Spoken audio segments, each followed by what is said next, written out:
Yes, people, welcome to the player ratings. As Manchester United have lost by 2-0 against Crystal Palace, and really overall as a team, we were absolutely awful, wasn't we? So this should be fun. Andre Onana, I haven't seen any of the goals back actually. I saw the second one back, which he couldn't do anything about. The first one, I just saw someone header off the bar, and then it went straight to Mateta tapping. So I don't think Onana could have done anything else. Claimed a couple of crosses. 5. It was, conceded 2 goals, but none of them were his fault. Couldn't really do anything. Let's get to right wing back, Mazraoui. Just can't attack. He just can't attack. Like, it's as simple as that. Like, defensively sound, and he can understand the game quite well, and he's had some really good moments this year. But once the demands changed in order to put him at right wing back, it's not for him. It's not for him. He's in this system. He's going to be better as a right centre back, which he didn't play today. So I'd give him a 5, just non-existent going forward. Just played a couple sloppy passes in the first half. Didn't really create anything. Just nothing. Right centre back Lenny Yoro. Again, I haven't seen that first goal back. I don't know if it was him at the back post who missed out on that header. I think it was, but I don't want to just... Was it him? Definitely. Yeah, someone said to me it definitely was him. So, yeah, if it was, again, another baptism of fire, losing an aerial duel at the back post. It happened to him against Chris Wood as well, here against Forest. So he needs to improve in that area. 5, not much ahead of him in terms of picking up passes, but other than that, he keeps his passes quite simple. Lenny Yoro does. So I give him a 5. Harry Maguire in the centre of the 3. I actually think Harry Maguire for most of the game was really good. He was solid. He was winning the duels with Mateta, winning his headers, winning his ground duels, just making sure that Mateta didn't bully him and do anything. And Mateta walks away from here with 2 tap-ins, and in general play didn't have to do anything. So Maguire, I'll actually give a 6. Don't get me wrong, he got a stupid yellow card on Mateta when the game started to open up a bit. But again, him as an individual was playing quite well. He was doing everything you'd expect him to be. He was probably our best player, actually. So I give Maguire a 6. Left centre-back, Leacher. Oh, man, it looks like a bad one. That looks like he's going to be in trouble, doesn't it? It really, really does look like he's going to be in trouble.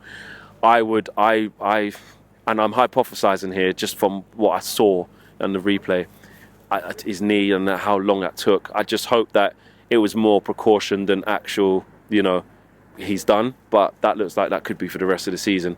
If it's as bad as it looked, I really, really hope it isn't. He was doing okay on the ball, just doing what he does, using the ball quite well. I'd give him he came off. I'd give him a 5. I'll give him a 5. Look, I just hope he's all right. I'm more concerned with that than this player ratings, because as a left centre-back, he's so important to what we've been trying to do. Defensively, I've criticised him loads, but in the last since the turn of the year, I have been saying how good he's playing on the ball and why it's so important, and we're going to lose that, so that's an issue. And left wing-back, Dalot, not good enough again today. A couple of times in the first half, not at it, just couldn't get involved, just doing nothing. 5, not good. Midfield, Ugarte, 5, poor, just kicking people, limited, gets his customary yellow card. Bruno came deep a lot of the time. Again, first 10 minutes I thought Bruno was excellent, playing some nice passes, kept the ball moving quite well. It was actually working with him in playing that deep, but as soon as Palace worked it out and we started doing stupidness, he just started kind of falling into type. So I'd give Bruno 5. Again, not good enough. Had a shot on target, actually, to be fair. But just not good enough, was it? We can't gas this up. We've lost 2-0 at home to Crystal Palace. Ahead of that now in the 2-10s, let's go to Garnacho. Not good enough, wasteful. In the first 10 minutes, looked bright like everybody did. We was all on the front foot thinking this might be a good performance here.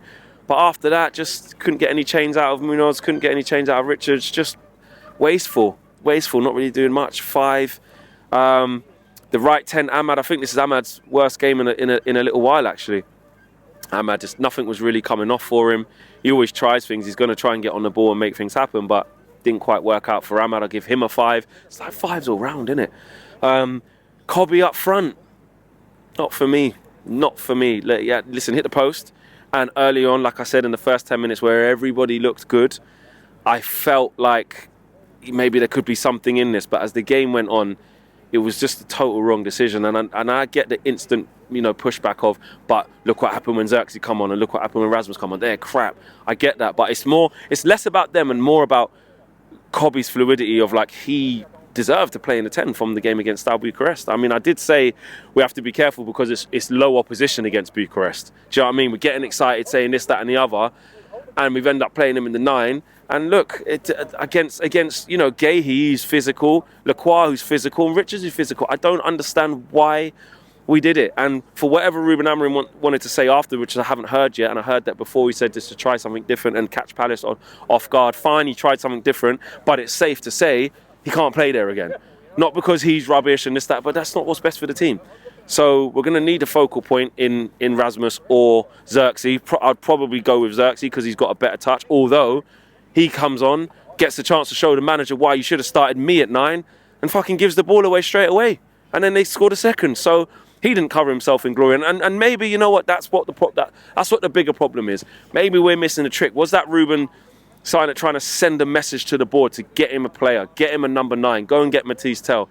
Even him as a number 9, I'm not convinced on. Young, up-and-coming player, it's got the signs of basically what Højlund is. I'm not saying, I don't mean in terms of ability, but I mean in terms of just young and got to wait for them to develop and become better. That's very difficult to do. So listen, is what it is. Roll on to the next game. Focus on the cups, mate. Focus on the cups because the Premier League is dead and buried. We won't get relegated because luckily by default there's a few worse teams than us. Just about will stay in the league. But this is why we say road to 41 points, mate. Stay focused because next 2 Premier League games, away at Spurs, away at Everton. Focus on the cups. Ruben Amorim's score actually. Well, the experiment didn't work, did it? So, and then some of the subs after that took too long. 3 for Ruben Amorim today. Not good enough. When he does things well, we praise him. When he wins games and tries things, we praise. When we do that and you start Kobe Mainoo in the 9 and you don't win the game, you're asking for trouble. Stupid. And we need players bad. Get in that transfer window. We need 2. Try and get 2 because that is just absolute dross, mate. I'm out of here. Peace.